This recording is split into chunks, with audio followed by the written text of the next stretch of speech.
Okay. Oh, my name's James Smith. It's time for Off Radar. Woo! Oh, look, there's Noel Edmonds. He's also a presenter. Noel Edmonds. Noel Edmonds. I swear we've talked about him before. Thanks. Oh, Noel Edmonds always pops up. He always does. When you least expect it, Yeah. Mr. Blobby, that was ridiculous how popular that was. I hated it. And I just Went to number one. Oh, God, the song. Yeah. Oh, God. I think. Yeah. Hello, you are listening to Off Radar, It's a Movie podcast. I'm James Smith, a professional film and video editor. I'm James Eatock, a freelance writer and illustrator specialising in 1980s cartoons. And I'm Neil Brock, aka NIGE, the man with two names, former film journalist and currently working in the games industry. Each week, one of us picks a movie that all three of us either haven't seen in many years or in some cases haven't seen at all. We each watch the chosen movie, return to the microphone and let you all know exactly what we thought of it. I'd never really had any interest in watching it and I was proved absolutely right. I think it's amazing. I really, really love this film. The film's still a pile of steaming dog shit. If you fancy joining in and suggesting a movie for us to watch, why not tweet us at Off Radar Podcast or email us on offradarpod@gmail.com. If you like what you hear, please subscribe, share, and by all means, leave a review. For now, strap in, turn the volume up, and let's go Off Radar. Hello, and welcome back to Off Radar. I am James Smith, and with me, and as always, is a rather sleepsy James Eatock. I am a sleepsy. James Eatock, hello. The hell is a sleepsy? It's a new word. A sleepsy. He's sleepy. And Neil Brock. It's got to be no rematch. Oh. I don't know what that means, but he doesn't want one. It's because I got sucker punched. Oh, so subtle punch. Subtle punch, very nice. Donkey punch. Donkey Punch. That's a different film. Oh no! Wait, did I watch the wrong film? You did. It might. Anyway. Yeah, as you say, today we're doing a film called Sucker Punch, which came out in 2011. Recommended by friend of the podcast and relation to myself, Oliver Bison. Ollie Desquar, so my wife's brother. So yeah, I kind of bugged him for a few films as he has gone back and listened to every of our episode from the beginning again. I thought Bison is dedicated. I thought it was about time he picked another film for us. First up, what's he picked in the past? Can you remember some of the ones? That's a good question. He did Beetlejuice. Yeah. Good choice. Has he done? Yeah, but he hadn't seen it and he recommended it and didn't actually like it as much as we did. I remember that. No, that's right. Yeah. Bison's crazy. But yeah, and he's also put another one on the list for the future. He really wants us to do Bicentennial Man because we spoke about it so many times. I've still never seen it, so that I saw the second half of it a few years back, and I remember thinking, like, was he pushing for a late equaliser? Oh. I think I saw it in like 90. Granddad. Grandpa's here. Oh man. Oh Jesus. So yeah, rather than Bicentennial Man today, though, had you seen this, Eatock? I imagine you would have seen this. Yeah, film. I mean, I think I told you in passing, James, that I still remember seeing the trailer for the first time. Me and John Drabler, maybe fellow Mark Fairless, all gathered around one of the PCs in one of the edit suites or DVD authoring suite at our old company, watching this trailer when it first dropped, and we were like, holy shit, this looks amazing. Because and what I'll do, Smith, is I'll link you to the trailer so you can play the third section of the trailer, because it is amazing. It was one of the trailers, the first time I recall, where they had a really awesome piece of music and they timed the visuals and the editing to the point of absurdity, but it's like bow bow bow jigga jigga bow bow bow bow jigga jigga boo, and it's just this. I don't need to watch it. Yeah, I want to go see that film. But it's that imagery. If you can imagine timing the edits to that, but kind of looping the footage as well, so it's really impactful. So like a music video, you would say. Yes, almost like or a video game cutscene, something like that. Yeah. So very kind of. On brand, I guess. But the funny thing is, I went back and watched the trailer again. I was like, man, that trailer does kick ass. And then you think about that was almost the beginning of what now is the modern movie trailer, which is like, right, if there's any shots of people shooting guns, it's got to be timed to the music. Bang, choo, bang, bang, douche. And it's just like, oh, can we just play a trailer with like, in a time of war, that kind of thing. In a perfect world. They thought they were on a holiday together. Little did they know the mother-in-law was on top. that kind of thing. But now it's just like, music video. It's like, blah. And okay, yes, I saw the film. That was a yes. I was going to say, in case you didn't follow all of that, that was a yes. and I saw it. At the saw the trailer. Definitely saw the trailer. Definitely saw the trailer. Saw the definitely film? saw the movie at the cinema. Good. Yeah. Oh, at the cinema, right? NIGE. I had never seen this film. Do you know what? I think there's like an era of like 2010 films that has just completely passed me by. And I actually went back and looked at like Zack Snyder's films, and I've only seen a handful. I think I've seen Dawn of the Dead, 300, Watchmen.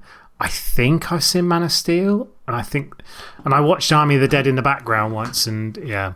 So I'm not really part of the Schneider universe. The Schneider universe. I guess it is a bit of a universe. Yeah, probably same for me. So I've never seen this film either. You've never seen it either?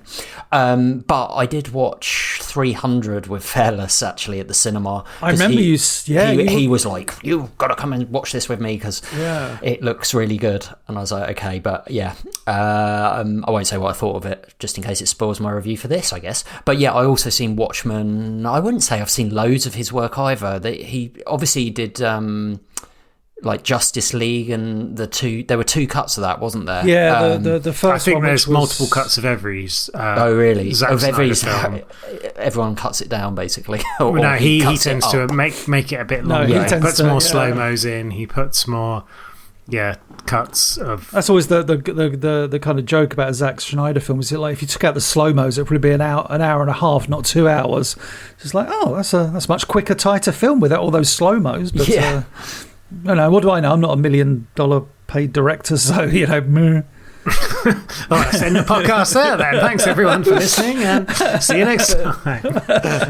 But you're right. Like so Dawn of the Dead, he directed. He didn't write, but 300 he wrote and directed, and that was probably the one that really. I think. Well, I was going to say Frank Miller. Okay, yeah, sure. And nearly everything he did was based on something else. I think this might have been the first original film that he did that wasn't based on previous material.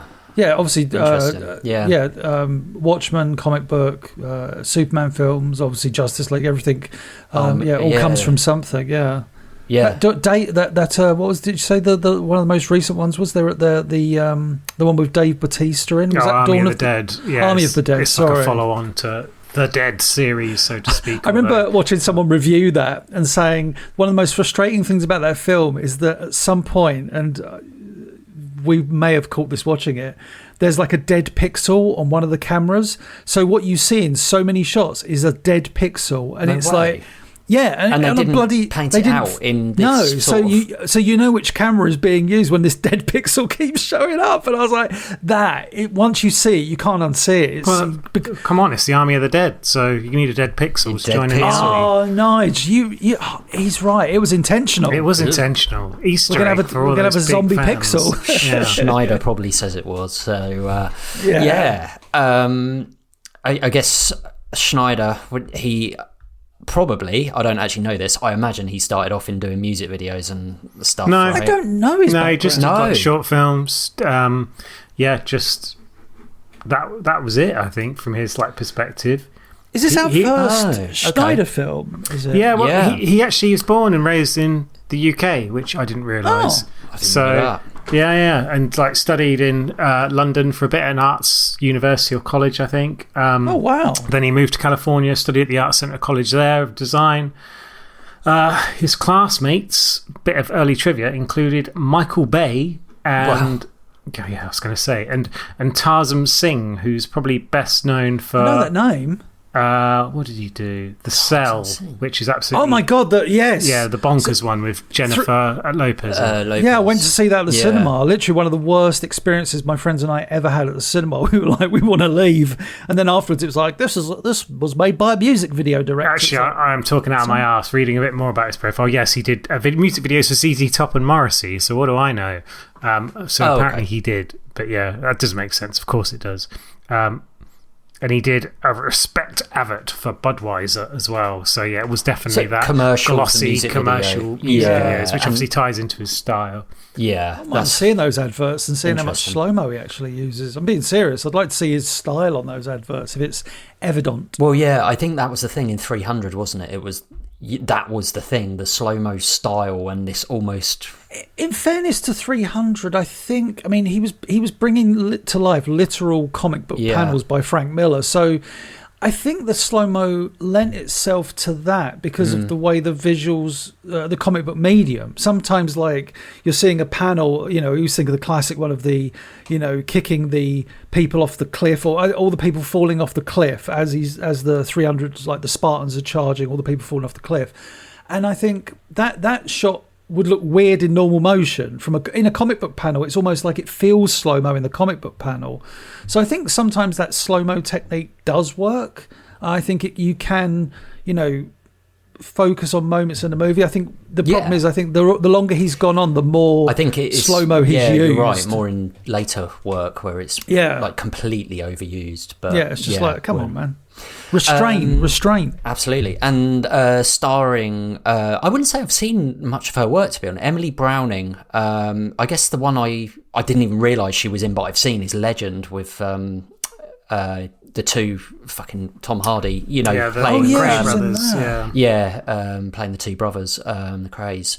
But yeah, I wouldn't say I've seen much, if anything else. I remember she was in like The Lion, the Witch and the Wardrobe. No, or something she was in Lemony Snicket.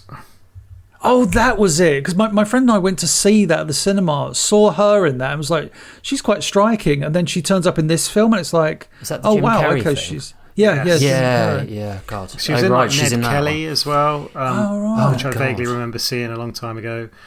Ghost Ship, which was like a horror ship with horror film rather with the lass who used to be in R in and was in The Good Wife that I can't remember the name of at all. I wouldn't say her career has kind of taken off though. Well, that's the thing, because when when my friend and I saw her in this, we thought, oh, now she's going to ascend to being in like all the movies. But I don't think she turned up in any Marvel film. This is the thing. I kind of said earlier that it felt like this film kind of was in a time period that passed me by. Looking at like the majority of the cast of this, I'm like, who are all these people? Yeah. Like Abby Cornish, I'd seen in absolutely nothing. Although apparently she's in 3 billboards outside of. Oh, is she? I mean, but I wouldn't have clocked that in the slightest. Jenna Malone, I kind of remembered from Donnie Darko and The Odd Thing Here and There, but not very much. And then you've got a couple of others that were really like primarily. One got her big break on. What's it called? Like MTV's The Real World or something like that. Oh, really? Yeah. Okay. So the actress Jamie Chung. She was like first in The Real World and kind of progressed from that. And then you've also got Vanessa Hudgens, who to me was better known as being a model. So it's a really sort of strange sort of cast. Obviously, you've got some big names in there as well with like Oscar Isaacs. Carla, who once again I didn't recognise for the first 15 minutes. It's like whenever he's in anything, I don't recognise him. It's just what happens now. Carla Gugino, Scott Glenn, John Hamm. So there are people in this of like stature, but it's just that bulk cast, almost like the squad. It's like, who are all these people? Yeah. Etok, I asked you to give us a little synopsis. Should be fairly easy. This synopsis, right? It might be my greatest work of art because it took me 47 minutes to write this. Jeez. I'm not joking. As long as it doesn't take you 48 minutes to read it. No, it might take me a while, but bear with me. After she accidentally kills her younger sister whilst protecting her from her abusive stepfather, a woman, who soon goes by the name Baby Doll, is placed in a mental asylum. In the asylum, hospital attendant Blue Jones offers to lobotomize Baby Doll. Prior to the procedure, the young woman enters anime and video game-inspired worlds in which we see girls in school uniform, girls in lingerie, girls as prostitutes, girls being showgirls, girls with feathers, girls in tactical leather, stormy weather, pole dancing, slow dancing, cool music, old music, music that pops, lollipops, lobotomy spikes, motorbikes, fishnets, bayonets, silhouettes, grenades, blades, pyjamas, katanas, daggers, heroes that don't stagger, stage lights, many fights, battle axes, candle waxes in Chinese temples, willow trees, golden keys, laser guns, Gatling guns, show guns, rising sun, samurais, lots of thighs, giant castles, male arseholes, B-movie tropes, velvet ropes, telescopes, mustard gas, broken glass. I had to do a bit of pronunciation. Nice, I like it. High-tech labs, marble slabs, iron gates, heavyweights, dinner plates, zeppelins, sequins, violins, robot exosuits, combat boots, parachutes, silk ties, glowing eyes, dragonflies, high heels, clockwork wheels, goblins, zombies, if you please, barbed wires, baddies on fires, flamethrowers, but no leaf blowers, muscle flashes, cigarette ashes, blood splatters, nothing really matters, lots of explosions, and Zack Snyder's patented slow motions. Oh, sorry, you wanted a plot? Well, maybe we can find one in our review. There we go. Wow. Top I notch. mean, if I review that is a 10 out of 10. That's why you know. That's why it took me so long. It was so funny. That's so good. He took deep freeze, David Bowie LPs. It only falls on us as it is. Yeah. You are safe. It's all safe. What you're imagining right now, that place can be as real as any pain. Don't be afraid. You have all the weapons you need. Your fight for survival starts right now. We start, well, I don't know, you've kind of just said what exactly everything that happens, but we start with some lovely cliched narration where she says something like, everyone has an angel watching over us. I quite liked the effect of the Warner Brothers logo on the curtain being drawn apart. It was quite unusual. It's not something, and it wasn't like, oh, let's show 17 production companies before we get into it. It was straight in. Well, the narration starts over that as well, exactly. doesn't it? Which is quite surprising, quite quick into the film. That caught me off guard. Yeah, like you say. I think there's like a Family Guy skit of like all the logos. Have you seen it? And it goes on for like, I don't know, 20 minutes, and it's that like, might have been The Simpsons. Oh, maybe. And it's like they just do. They well. probably do the same, but they just do loads of logos at the beginning of something. Because one of the ones in The Simpsons, it's like it shows a guy in a car like driving up to a house, and Simpsons and Homer's like, "Oh, this must be it." And it just goes like, "Man in a House Productions." Like, oh, Simpsons did it. Simpsons did it. They did it all. Okay, well, yeah, there you go. But yeah, you're right. It does go straight in with that. But we get this, as well as that narration, this desaturated shot from a woman, like kind of behind in the pigtails and stuff.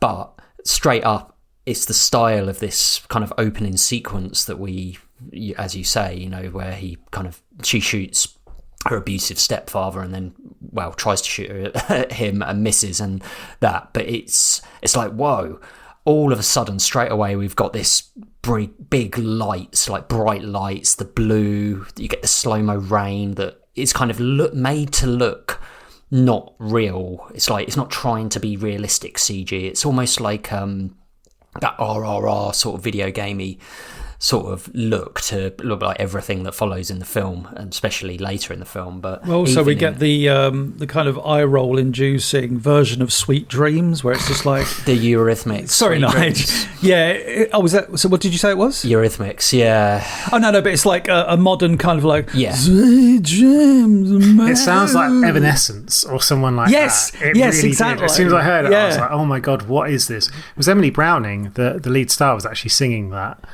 Oh, Emily. Because Emily. I did it a couple of times. I was like, oh, who's this by? And you do the thing on Google where you find the song, and there's a couple of songs. So there's one later where it's Where is My Mind, you know, by which is the Pixies. The Pixies, yeah, and it's her Which again, Emily Browning. With and I was like, Maybe they just couldn't get they couldn't get the rights. Yeah, it's just like too expensive. Let's just have Emily sing it all. But I was just like, oh no, like I forgot about the soundtrack of this movie. Dreams are made of this. Who am I to disagree? I mean, like visually, straight away, you get the style of the film, and it's very oppressive and very, like you say, Smith, heavily desaturated or what do you color corrected, I guess, you know. around about the same time we were watching Spooks on BBC, which was always a blue hue to everything. Yeah. I'd love to watch those shows back and be like, why is everything so blue? Yeah. Like, oh yeah, that was cool at the time, because David Fincher had done it in 1995 with Seven, where he desaturated the movie and, you know, made it kind of greenish kind of thing. You do get those similar greens and blues that you get in like a Fincher film. It's a good point, like in this, and when she's going to the sort of asylum thing where she's dragged there, like the shots of that are like Tim Burton-y, like they're kind of big black. It's weird because visually it's original, because you can see it's a Zack Snyder film, but at the same time it feels, watching it, like, oh, I've seen all this before at the same time, which sounds weird. Yeah, definitely. You know it's Snyder, but it doesn't, and it's original, but at the same time it feels like it's been done before by, like we say, Fincher and Tim Burton. And also a little bit Tarantino-ish in, you know, you were saying about like the setup of her character almost. You know, it almost feels like, I know it's not Uma Thurman in Kill Bill, but it does have, oh right, let's get this kind of female lead, but then ultra sexualize her in this sense, but with this bleached blonde hair and, you know, the running makeup. It almost feels like a kind of Japanesey sort of feel to the character, which is well, odd. I mean, I'm sure we can get into that at some point, in the sense of this film.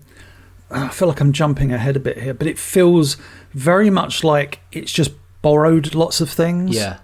Well, like, no, I mean, like anime. Oh, we can borrow that. Yeah. Oh, steampunk, we can borrow that. Oh, dragons, we can borrow that. Lord of the Rings, we can borrow that. You know, superhero landings, we can borrow that. Girls with samurai swords against giant shoguns with Gatling guns, we can. You know, so I mean, like I said, I'm jumping ahead a bit there. So, well, I guess on that point, I mean, the reason that was done was because it's supposed to be a satire of a lot of those types of films. It's supposed. I'm sorry, I read this after. I'll be honest. I did something that I never do, which is I went and looked at comments from Zack Snyder after the movie. Yeah, and he said, I thought that people knew that this was a commentary on sexism and geek culture, and I'm like, that's absolute horseshit. That's someone backtracking. He made this earnestly, and I'm sorry, it's like own it. So to turn around and go like, oh, it was all like, we're just taking, girls in sailor suits. That's what the Japanese were doing. The weirdos. We're just showing like how it's like. No, you're embracing it. You're using it. I think that's that's the crazy thing with this film. It kind of sets up this, like, trying to present this group of young women as the heroines in this kind of repression from men and the sexualization and all of that. However, it doesn't work because they're all basically dressed as eye candy for the audience. So it's like the polar opposite of the whole point of the film. I think you almost need, if you're going to do that idea of what you just said that Zack Snyder kind of stands by, you almost need Emerald Thingy, who did Promising Young Woman, to take on this film and give like that messaging the right kind of point of angle, rather than like Do you fancy sending us a film to review, or letting us know your thoughts on a film that we have discussed? All of your comments will be read out in our end of season leaderboard episode. Email us on offradarpod@gmail.com, tweet us at offradarpodcast, message us on Facebook. All links and info in the description down below. Do it! Do it! Lots of Steadicam point of view shots, lots of and then I guess we go into this kind of institution where she's just dragged. Well, they're really confusing, straight up, like for me anyway. Well, so she shoots a sister, her stepfather just rings someone, and then she just gets dragged to a mental hospital. Okay. So there's no trial.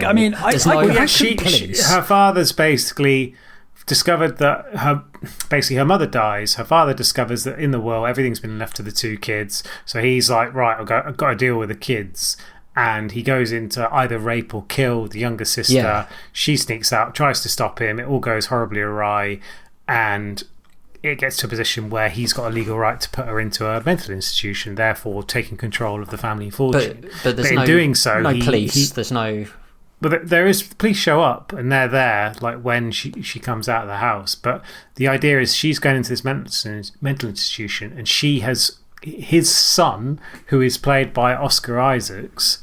Yeah, because he says father. Yeah, is going to basically take her out for him so he can claim all the money legitimately. It's not waiting for her to sort of recover, so to speak. And then, yeah, she's to kind of cope with the trauma of all this happening, she suddenly reinvents this mental institution as like a 1950s boudoir with performing girls and all sorts of. Because, like, the time of this film, when it's supposed to be set, I have absolutely no idea. Yeah, it's very much like in its own universe, isn't it? Yeah, it's like, because, like, obviously the soundtracks are very contemporary, very modern. You've got people, as I mentioned, kind of in that 1950s style. In the fantasy sequences, they jump all across sort of time and space, and it's just, everything. Yeah, exactly. But I don't see a mobile phone anywhere, so who knows? There was that, yeah. And there's not like security cameras, I don't think either. So let me try and remember this. So yeah, she's in the real world. Her real world, at least, is she's in a mental institute and she's about to be lobotomized. Then there's the very, obviously we talk about the desaturation. When we know we're in this kind of faux world, her fantasy, the saturation is boosted up. So we suddenly see like, oh, now she's in this, like NIGE said, this now it's like a big kind of club. And that feels like a total throwback, doesn't it? Like in timing wise. It's almost supposed to be like I guess like 1930s America with like speakeasies, that kind of thing, gangsters, and like everyone, like the character, they all become caricatures if they weren't already, and the girls all become dancing girls, but also prostitutes on the side, like they're there to entertain the men. Like the Last Night in Soho, a little bit. Yes, absolutely, good shout. And she doesn't speak either, does she? And apart from the not for the first bit. What do you mean? She sings in that song. Sweet are made up. But the thing I didn't like, at what point, I'm sure this happens in the real world, is that she isn't the moment where she does the dancing, that is in the real world, because that, when she does like the slow dancing, then she goes into the fantasy thing, or is I think that's in the dream. No, you're right. Well. I think that's in the dream as well. The real world is where she's basically getting the procedure, lobotomy. When as we find out, like prior to the procedure, she must spend a bit of time there. Yeah, at least a week doing a bunch of stuff because she does a bunch of stuff within her. Basically, this is almost like Inception in the sense there's three layers to it. You've got the top layer, which is the world she killed her sister accidentally, and then the second level is the speakeasy, and the third level is her dancing and going off on all these quests. But it doesn't ever really make any sense. Like, why is dancing? What could she be possibly doing for the dance? That it's like, because there's a bit where she's like sat on a helicopter for a bit. What's she doing in the dance? Sitting there being like, cool, look at her watch. This is helicopter. She's going I think she's got a hand on her head. She's spinning in circles. What I kept waiting to happen was like her come back for one of these amazing dances, because every time she dances, everyone's entranced. They're like, oh my God. At the end, they give her a big round of applause. I just want to see her doing the Running Man or something. I just wanted her to come back and there just to be like an awkward cough and someone be like, oh, that's a bit of shit. It would have been amazing. But they didn't pull that. So yeah. But the problem is, because it's a fantasy within a fantasy, there's no real sense of jeopardy. And when you've got people who are like in the World War or fighting dragons and all this other stuff, it's like, well, they're all going to be fine because they're not even there. It's just imaginary. Absolutely. That was the thing. I just like throughout, well, this is kind of a review, but throughout the whole film, you never ever feel like worried about anyone because, well, you don't feel anything. But yeah, I mean, there is that point where she sees a girl getting attacked by the big fat chef guy. And I was like, oh, help her. And then I kind of remembered, is this in a dream? I can't remember. Maybe it's in a dream. Maybe she's probably going to be all right anyway. But I didn't know how that kind of related back to whoever this other girl was. And if that was literally just part of her mind, as in Baby Doll's mind, or if it was, what I mean? Yeah, like whoever else's story is. But even also having seen the whole film, you couldn't necessarily link all the bits up and say, well, so this was happening in the second layer of the fantasy, in the first layer of the fantasy, this is the equivalent, even though there's a situation where knives are involved and this, that, and the other, and the characters that are in this second layer are also in the first layer. When you see them go back through the mental institute, the kind of the big mayor is just like an inmate. The chef is still the chef. It's like Wizard of Oz. It's like, they say you were there, and you were inspired by Alice in Wonderland. So again, it's very much of that kind of like trope, in the sense of it's somewhat in someone's fantasy. All these things are happening. But obviously the difference in Alice in Wonderland is, in the real world, she's just asleep.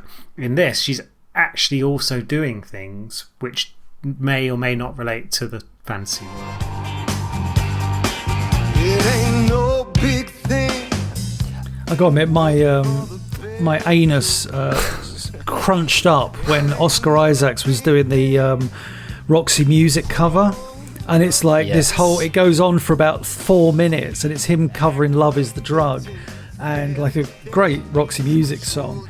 But it was the way this was edited, shot, the way it was going back and going between like the events of what's going on in this this club, the boudoirs and stuff like that.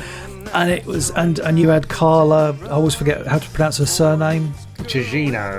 Gugino, yeah, we'll call her Carla Gugino. She was in like Sin City and Spy She was in Snake Eyes. Snake Eyes, that was the big one, wasn't it? But yeah, she's great. I always love her in all the films she's in. But she's dancing with him on stage, and it's so cringy. It's like, I was struggling not to fast forward at that point, because it was just. I don't know if I've seen this bit. I don't even remember that bit. Have you seen a longer cut than me? I think you watched the director's cut, because I didn't know there was a director's cut. Yeah, there is, because there's also a scene. Oh man, did I watch a scene that I didn't have to watch? 2 hours like on the dot. No, but mine was an hour 44.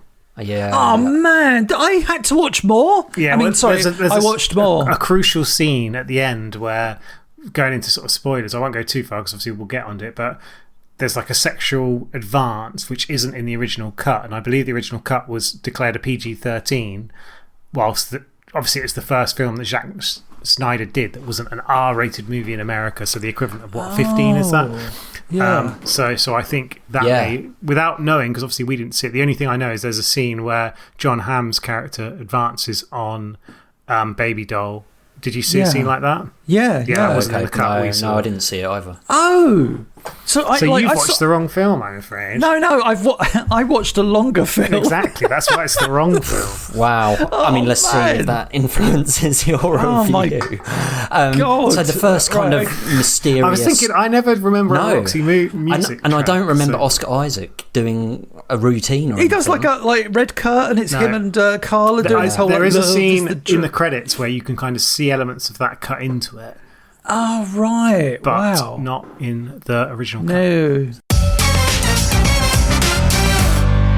The first time in the cut we saw, or the cut I saw, Baby Doll gets kind of transported into... I guess, so we'll obviously get into this properly, but it's basically a computer game, isn't it? So video game cutscene is what they call it. Each bit is like, okay, you've got to do defeat the samurai. Yeah, exactly. And you defeat the dragon. Old bloke with a samurai. I think that's doing a little bit of a disservice to computer games. Sorry, Nige. The premise of what they're trying to do is... Oh, wouldn't it be great if one of the things she does the dance, and then she's playing Football Manager? That's living the dream, basically. She's like working like on a computer. She's like, I've got to take this team to the top of the league. What am I going to do? But then this ties back into that kind of like fanboy existence that this film seems to live in, of like, oh, wouldn't it be really cool if like... No, it's satire, Nige. Yeah, but that's what I mean. Like, it's satiric, but at the same time, it can work on multiple levels. It can work on a level of like, oh, this is just enjoyable action, like brain candy, throwaway stuff like we used to enjoy Arnie back in the day. Yeah. Kids of today like to see, well, kids of 2011 potentially like to see samurais and crazy graphics and following on from 300. Well, we'll see what Bison's thinks, because he would have been a kid, exactly, a 20-year-old around that time. Definitely intrigued to kind of hear that, like, because for us when we were growing up, there were things like sort of FHM magazine that were very sort of clearly misogynistic. This film is clearly misogynistic, whether it was knowing so, nudge nudge, wink wink, or whether it was just a shameless cash grab. Yeah. I think that's something that will probably tie into our reviews, but it again, there's these multiple set pieces which are filled with action but feel slightly soulless, because as we mentioned, there's no jeopardy. Well, I think they're cut very quickly. It's a perfect way of putting it. And and the first one, she gets a sword and she has to defeat some monster things. It's a very cool scene. It's very cool. Oh my God, you get some CG breath and some slow-mo and fast-mo and some fighting guitar music. And then you go back to Scott ballet Glenn room. as the wise old man, and it's like, why is Scott Glenn being a wise old man? Apparently the role was written especially for him, which okay. it's just, Scott Glenn's a very famous classic actor, but it just seems like he looks like he's got a bit of the old Donald Trump face going on. He's just very tanned and very out of place. A bit haggard, yeah. He's a weather-beaten mush, as we like to say. Yeah. Well, it wasn't long after like Training Day he did this, and it was kind of like he did like some great films in like the 80s and sort of maybe the slightly early 90s. But yeah, I hadn't seen him in anything for a while, and him just popping up was just very, very random. But fair play to him. I hope he got a good paycheck out of it. But I think the thing that I'd be interested what your take was on it. I feel that this movie, from the get-go, is the dance is supposed to be like when she does the dance, she's already in the fantasy world, like NIGE. She's in tier 2. She's about to enter tier 3, which is full fantasy mode. So when she's doing the dance, we know that she's in this reality of sorts. But they try and present that as like it's ambiguous, she's going into this fantasy world now, but she's doing a dance. This is the real world. And yet there's lines in it where someone goes, we got to escape. If we escape, there's armed guards, we'll all be dead. And then Jenna Malone goes like, what's her line like? We're already dead. And I was just like, oh, come on. I think stop it. At the beginning of every scene, that what's his name, Scott Thingy, he has a line, doesn't he? And I can't remember. I'm not sure if I wrote any of them down. But one of his that made my arsehole clench up was don't ever write a check with your mouth. You can't cash with your ass. I'm like, oh, come on, no one ever writes. There's a line from like Top Gun that's very similar to that. Yeah, it's don't ever write a check with your mouth that you can't. It's usually that you can't cash something, or it's just that that you can't cash with your ass. I was just like, because your ego is writing checks your body can't cash. There you go. Wow. But it's just because the second set piece is this like World War II kind of zone. Zombie Nazis, very cool. Zombie Nazis.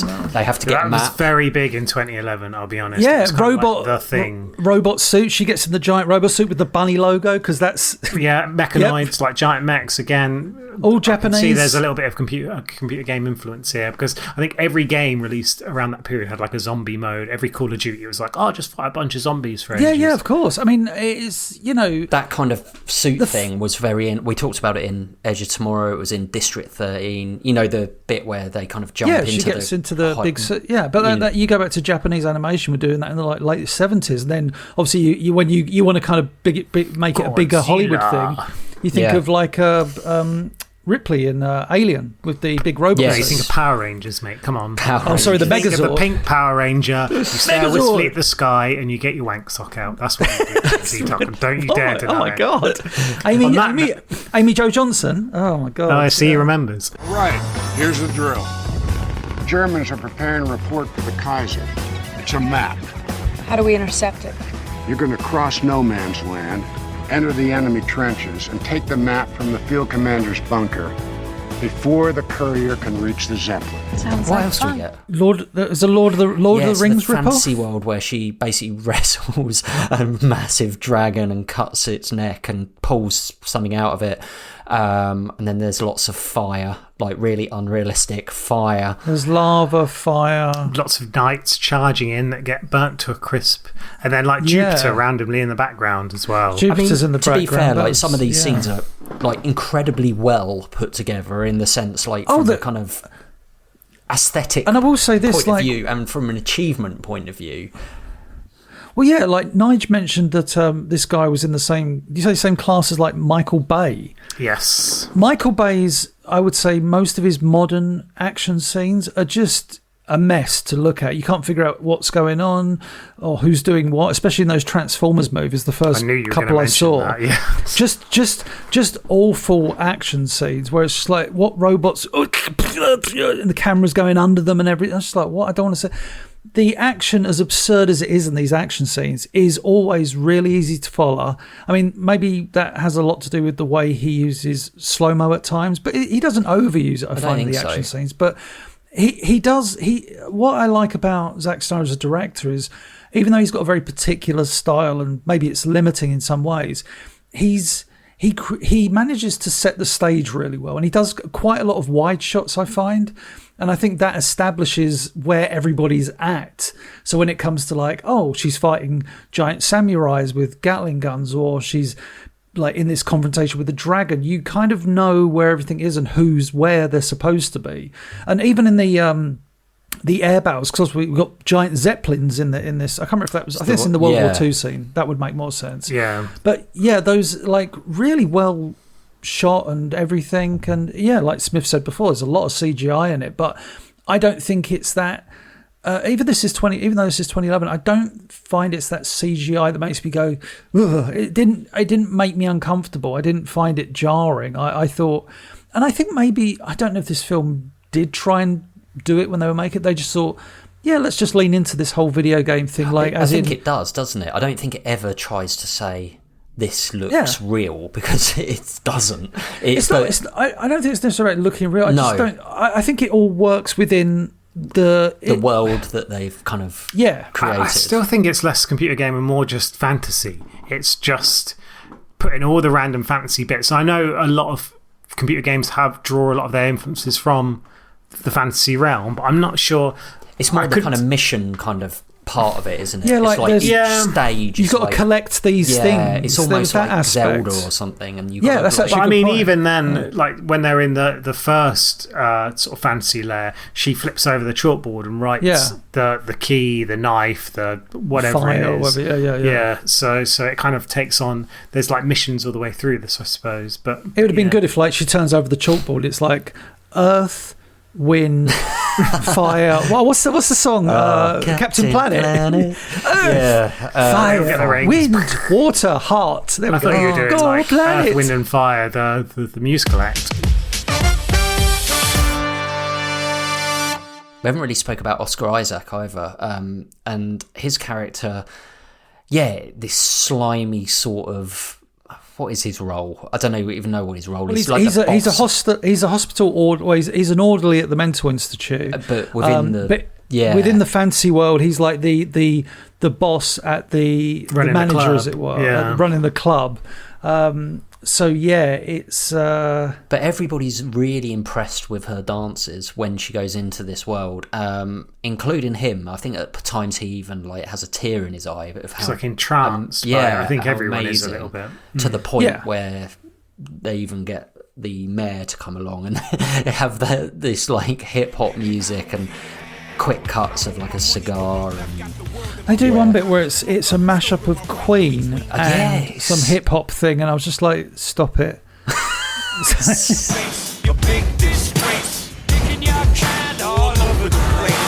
Well, even like the Bjork tune, and that's the first one Bjork she dances one, to. And it sounds so amazing. Like the sound sounds amazing when they like turn on the tape recorder or whatever it is. Again, sort of giving you confusion about what time period this is supposed to be on. But that apparently was a track that was mixed. And it was like Skunk Anansie and Bjork basically did a remix for this film. And there's basically every single song on the soundtrack is a cover. And Zack Snyder kind of said that he wanted that. That was intentional. He basically said, and he did it for Watchmen as well, I think, although I don't really remember it very well. He said, like, if you go with the original song, you kind of get the moment. But if you cover, you get all the baggage you bring to it through that song. It kind of resonates and rings across time. It's not just of the moment. And obviously, but it's got that originality, inverted commas, of it being a cover rather than the original. Like, and it's very rare for me personally that I'll find a cover that's better than the original. And it normally just makes you think, well, why have they done that? And yeah, I thought that a lot in this film. Why have they done that? The other thing with Baby Doll as a character, I found her, and it's obviously just the way she's written. She has just like, well, okay, she's, yeah. So, she just has one tone to her voice basically throughout this whole film. So there's no sort of, and I know it's a conscious decision to make her not have tortured any soul. Exactly, because of everything that she's been through, this emotion. But she doesn't have any emotion at any stage in this film, even up until the end. And I found that quite a weird decision because you never get to know her, basically. It might be that's the whole point, as in, I don't know why I'm trying to, like, I'm just trying to, I guess. I feel like that Sweet Pea character has more, you know what I mean, with her character. Oh, Sweet Pea, so does Jenna Malone's character, who I forget the name of, but Jenna Malone I thought was the character with Rocket, the most... who's Sweet Pea's sister. That's right, yeah. She's the one who had, I feel like, the most personality in the whole movie. She's the one that, she does the crying and that, but she was the one that had spunk, as it were, as we used to say. She had spunk. Well, there's a theory that Baby Doll isn't actually real and it's all a figment of Sweet Pea's mind, this whole thing. So rather is that the whole escape Sweet thing? Pea's story? Yes, exactly. But again, try and pull that together to what you actually see in the film. Good luck. Yeah, because obviously later in the film, she's like, right, we've got to escape. Sweet Pea, we got to escape. We've got to escape. Dick Van Dyke's waiting over that wall. I'm just going to near bloke in the bollocks and we'll see how we go. But, we see her like getting a bus, this Sweet Pea. We cut away basically from Baby Doll for pretty much the first time in the whole film, don't we? After she's been lobotomised. This is, she's been lobotomised. Now we're in the real world again. or semi-real world, because the old man's driving it. When she's getting on the bus, it's all kind of, the background is almost like Vanilla Sky-esque, so it's like, what is even reality? What are we all here for? What is the meaning of life? This isn't that kind of film, but it thinks it is that kind of film. Well, speaking of which, why do you think it's called Sucker Punch? What about the film relates to a sucker punch? Oh, I paid to see this. Oh, I watched the 2-hour version. No? What is it? That is definitely a sucker punch. Yeah. Well, apparently, Zack Snyder said there's a mechanism in the movie that kind of sneaks up on you. We sort of plant the seed. Oh. Plant the seed, eh? We plant the seed of this thing, and then by the end of the movie, it kind of comes back around. I think that in some ways, that's what the sucker punch is.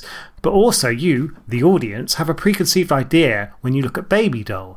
You think that she's innocent and sweet, that she's only capable of a certain amount of things, but I think that's a mistake. So that has something to do with the title too.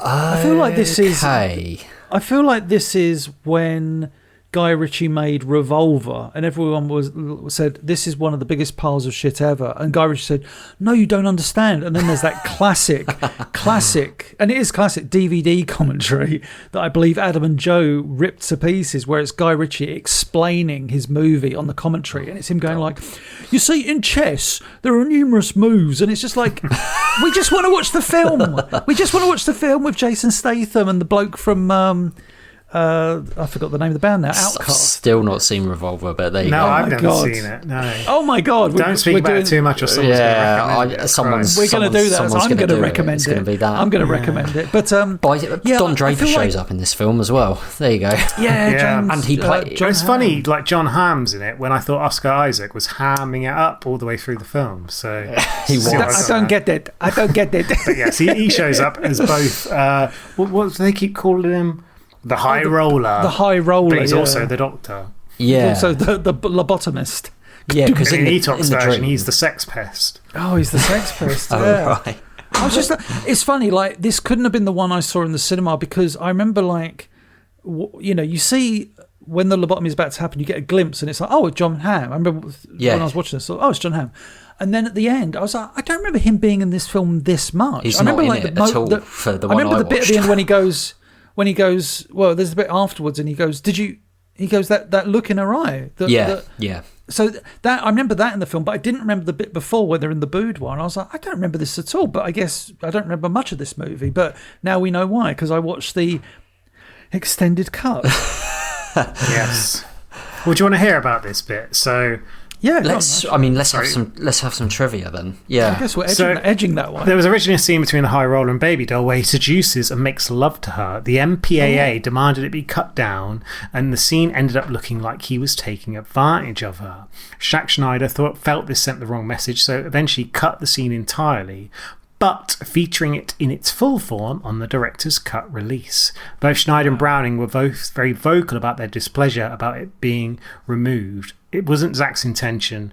Pivotal scene makes it confusing and incomplete, apparently, the version Smith and I watched. Since it's been added to all the versions that are basically out there, but it does take it from being a PG-13 to an R, hence why it was cut in the first place. So that is why John Hamm only shows up for a little bit of the film. I see. John Hamm sandwich, yeah. So am I going into full trivia then, gang? Because there's quite a bit of trivia on this one. I think so. I can imagine there is. Several members of the cast and crew, semi-humorously, described the movie as One Flew Over the Matrix. See what they've done there? Very good. Yeah. Each of the girls had to do some strict physical training, which involved a bit of deadlifting several months before shooting.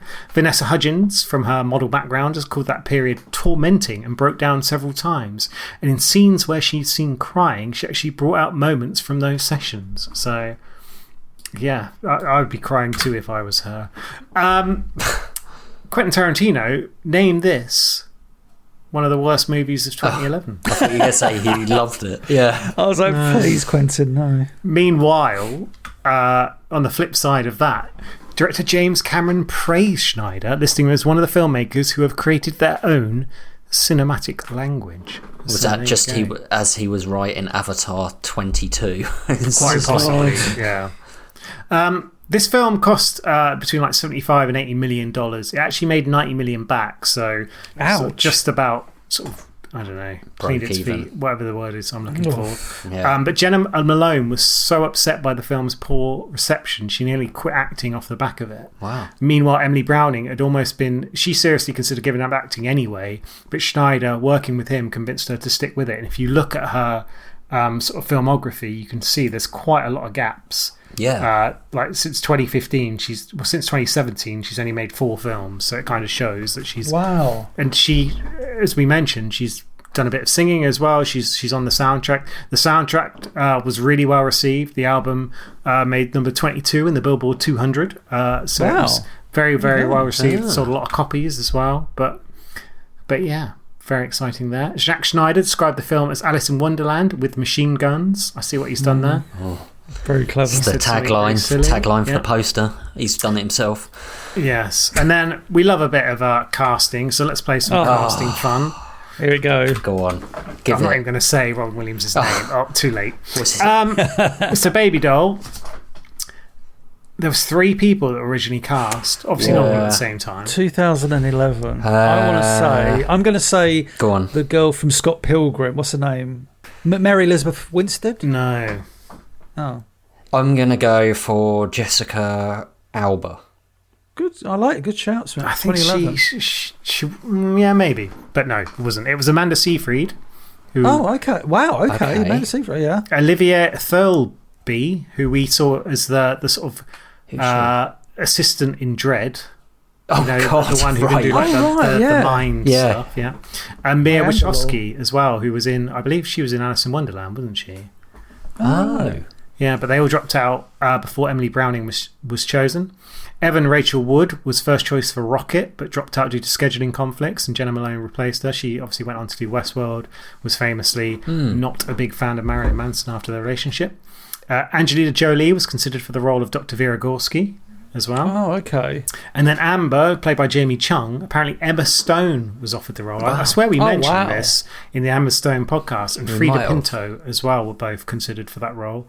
And then Brie Larson also turned down the role of Sweet Pea. Oh, Brie Larson was going to. Oh, right. Nah. Bit of Zack Snyder trivia to finish on. His favourite films: Excalibur from 1981. Oh, okay. I swear that's come up before for another director. The Road Warrior, Clockwork Orange, Blue Velvet, Robocop, Brazil, and then Searchers and Hope and Glory as well. Hope and Glory is a bit of a classic from the 80s, a war film. It's quite an interesting choice, yeah. But then he also said that he expressed in 2021 interest in directing a science fiction film adaptation of Rick and Morty. And he said it was the closest project he could tackle to make a comedy film. So there you go. There's the end of trivia. I just changed my mind and started talking about Zack Snyder instead of Sucker Punch because we've talked about it quite enough already, apart from our reviews, of course.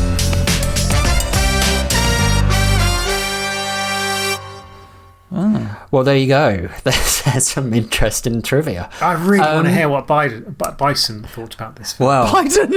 let's hear what Joe Biden. I want to know what Trump, and I want to know what Bison. Joe Biden's gonna. Hey, man. This movie is a movie. Do your Trump impression, Etok. Come on. Oh, you can never put me on the. It's going to be. I can't do it. What's got some gummage? Got potato slice. I can't. After summer wine suddenly came out. Oh my god! Sunday afternoon. Yeah. So, what did we think of this film? Well, I'm going first. I'm not going first. Bison is going to go first. Yeah. Go and Bison. You'll be pleased to know he's recorded a voice note. Oh, Bison. And I haven't listened to it, so if he slags you off, then I apologise in advance. I doubt he will. You normally wait till Christmas where you meet up with him in person to slag us off. So cheers. So I'm going to play this. Hopefully you can bring it on, this. Bison. Come on, what you got for us? Hello, mates. I'm just taking a break from my repointing after the roofers have finished the roof. So time to give you my review. Good of insight Sucker into Punch. Bison's life. Thank you for hopefully watching the whole thing. I'll try and make this brief because I already made one voice note and it's far too long. So I watched this a long time ago. It was a revisit for me to try and understand if I still liked it as much as I did when it first came out. I watched it a lot back then, but didn't watch it in the last 10 years, 15 years, however long. I find it quite entertaining because it's got all this action and fantasy, although it's in her imagination. I like orcs and goblins and, weird, massive samurai fights and guns and swords and all that stuff. So I like all that. So I find that part of the film really entertaining. I don't think I fully understand what's going on in the film. I think nobody does. It's fine. That could be a problem for some people. No, I don't actually mind it. I mean, it is a bit weird. I don't really know what's going on when she's dancing. And I looked it up on the internet and I still don't really know. But, I just kind of go with it and I just enjoy it. I really like the soundtrack. I didn't realize it was Zack Snyder who directed it, and that kind of explained all the slow-mo. Probably, again, something that some people really hate, but for me, I found it worked in this film. And yeah, I just like the kind of visual style, I guess. And I think that obviously the script is a bit weak and the character development for the supporting girls is non-existent really. Don't really know who they are. But yeah, I mean, it has a story. It has a bit of a twist at the end, which I kind of like. She doesn't get out in the end.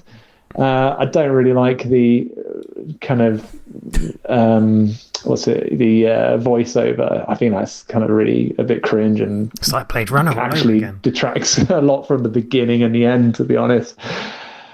Saying all that, what would I give this film out of 10? Unlike you guys, I don't do this all the time, so I don't really have a really good benchmark, but I would recommend this film to other people just because it's a bit weird, a bit out there. It kind of makes me think, at least. I mean, I don't really know what's going on, and I still don't know, and I don't mind. So I give it a 7. I'd be really interested to see what your opinion of it is, and see if you can delve more into it than I did, or whether you just can't be bothered because you think it's a load of crap. So yeah, I hope I see you soon. Nice. Thank you, Bison. Thank you very much, Bison. This is what we're here for a variety of opinions to kind of therapy. And the fact he went and revisited as well. Like he loved it when he was younger. He's gone back to it. That's great. I do feel like his message had the feeling of Zack Snyder was also in the room with him, going like, with a massive gun to his head. With a massive gun, and he's sort of like, yeah, well, it was. There's certain bits I like. I think he had a giant lobotomy needle to his eye. I think I know where he's coming from. Shit, I'm going into my review, aren't I? You can go for it. Yeah. If anyone's going to insult Bison by No. I'm kind of. I know exactly where he's coming from in certain ways. It's. I wrote like my first note for this movie, as in like the review section. I wrote the movie is action packed, full of beautiful women, like lots of action. Sorry, lots of kind of entertaining things going on. But it is quite boring, oddly. I know it sounds weird because it's like, well, there's so much going on, but it's like Nige said, because there's no stakes, you just feel like you're watching almost like a show reel. Like, look what I did with all these things. It's like, that's really cool. I feel at times the film is trying to be something it's not, and I think that obviously comes a lot with the narration. Like we said right from the start, with everyone has an angel, blah blah blah, and it's like, oh my god, have I just figured out? Is Baby Doll the angel to Sweet Pea? Sweet Pea. Yeah, that's what the theory is. Yes, there it is. We've just conquered it. The film is a fucking masterpiece. 10. No, so anyway, Nige. Yeah, let's move on. Edit it out. No, but I did think at times, I thought, what would have made this film work? And I think it's if it had stayed in that third tier world, like the fantasy world where she's fighting dragons and that, and they'd given it a structure and they'd forgotten about all the entry points with lobotomies and abuse and all that, and actually just made this ridiculous, absurd, firing on all cylinders, misogynistic, action-packed, ridiculous movie with dragons and samurais and Gatling guns and Nazis and Zeppelins and all that stuff I listed in my synopsis. If they'd just made that movie, I think I'd have been like, okay, but I think it's because they feel like they're trying to make something smarter. Yes, the smarter Nige, that's it. And it's like, you're not that kind of movie. Like, you could be, but like Nige said, it's like, I understand the not knowing. When she goes into the dance, we don't know what she sees. So the idea is her dance is as evocative as these action scenes. So it's like, wow, when she dances, people, they don't necessarily see things, but it's almost like they have an otherworldly experience. So it's like, what could that be? But it's like, yeah, but they are just showing these random scenes that do feel unconnected. Like if in some ways when she's fighting the samurais, I know it's going to sound weird, if it would cut back between her dancing or, ghostly images of her dancing as the action was happening, so you get some sort of connective tissue, it just feels that it's like, I'm going to dance. Here's another scene. I'm going to dance. Here's another scene. It's like, what's going on? Yeah. So listening to Ollie go like, I didn't really understand it. It's like, mate, I don't think they're making it understood. I very much doubt John Hamm was sat in the audience watching the premiere going like, fucking brilliant. Like, this is what I want to do instead of Mad Men. It's like... I love it if it's on the poster. John Hamm, fucking brilliant. See that tube? Mummy, what does John Hamm think of that film? Like John Hamm is the benchmark now for every film. But, what does John Hamm think? Fucking love swordfish. Oh dear, I got the giggles. Carry on. But yeah, this may sound really weird. I don't know about you guys, and obviously probably say it in your review, but there were times watching this where, like, I like seeing beautiful women on screen, but there were times in this movie I felt, it sounds weird, I felt dirty. Dirty boy. Filthy. It was, but not as in like I'm watching like a porno, but had your trousers down. This feels like it's, I did have my trousers down, but that's for other reasons. I was just checking for, other things. But lumps. Yeah. The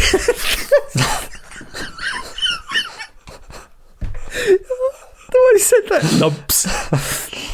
Oh god. Anyway, right. I'll start with this. So I'll just end it with when my friend and I, remember I said we saw the trailer. We were like, oh my god. When my friend and I went to see it at the cinema, we came out and our attitude was like, huh. It was, and this was kind of at the time where, I'm not saying that film should have appealed to us, but it should have made the impact that the trailer was hoping it would. But I guess that's the beauty of a trailer. You can make a film feel really kind of like something else. And yeah, we just kind of came out the film and just went, oh, and then just, usually we come out of a movie and we talk about it and break it down, but we just come out of the movie and it's just like, no, that was a film. I don't hate this movie. I don't particularly like it either. So I guess I'm middle of the road, completely middle of the road. I'm gonna go for a 5 out of 10 because I think the visuals. I'm never going to watch this movie again, but the visuals made me go like, oh, okay, yeah, that's don't know what they've got to do with anything, but so there you go, 5 out of 10 from ETOC. Fair enough. I feel like that's probably the highest. So it's interesting you saying like you watched the trailer and you went with your mate. Whilst I was watching this film, my brother rang me and I was just chatting to him. I said, "Oh yeah, I'm watching Sucker Punch for the podcast." And he said, "Oh yeah, it's really interesting." Like me and another one of my mates, Tom. He said, "Oh, me and Tom, we watched the trailer for that, and we were like, oh my god, this looks amazing. We can't wait to see it."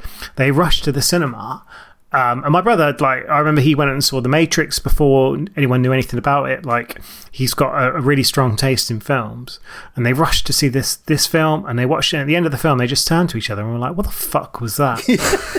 And he said, like, many years later, he sort of went back to it to watch it again, be like, "Did we just catch it at the wrong time?" And he had to turn it off halfway through because he was like, wow. "No, it's just terrible." And for me, obviously, I was coming into this not really knowing that much about it, not necessarily knowing that much about like Zack Snyder's like past history beyond what geekdom and fandom have said. Like, he's a very Marmite character. There's a lot of people who absolutely love his style. There's a lot of people who hate it. There's a lot of people who hate the people who love his style and vice versa. All this kind of mixed up. For me, just watching it on its own merits, I just found, like, I touched upon it earlier, but when there's no stake on anything that kind of happens in this film, seemingly, and it's so confusing to understand where it's coming from, I think it's a real challenge as an actor to kind of be like, well, okay, what is my motivation? What is happening in this scene? And I really appreciate that a lot of the women who were in this film went through so much effort to kind of like do all this strength training, to do all this dancing. At one point, there was talk about there being like musical pieces in this film, and obviously Emily Browning sings herself. And it feels like a lot of it was for naught, because I found the majority of the acting in this film is terrible, like really, really poor. And it's not necessarily just because of the dialogue. It's just, it's unemotional. It's just all over the place. And it makes you feel absolutely nothing. And I feel like the only bit where I felt even the slightest bit of emotion was when they killed the dragon and the dragon's mum came along and was like, "Oh, my baby." And I was like, "Oh." And there's a little twang in the music where it's like, "You're supposed to feel sad now." And I was like, "I am feeling sad now."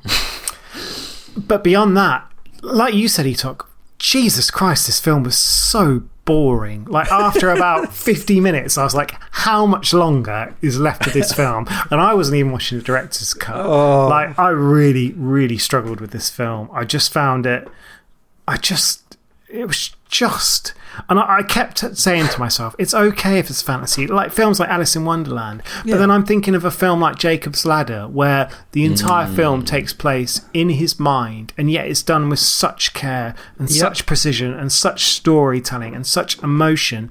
And then you've got this, which is the most throwaway, and I'm sorry, Bison, but yeah, just completely boring film where it just seemed like, for me, there was very few redeeming qualities. Like, I appreciate that some of the visual side of it was kind of made to impress, but because it just had no impact on me whatsoever, I could have been watching just an advert play on repeat for 90 minutes. It felt, 104 minutes or whatever it was. It just felt like there was nothing there for me at all. And I've kind of like boxed myself into a corner a little bit, because I think I gave Swordfish 3.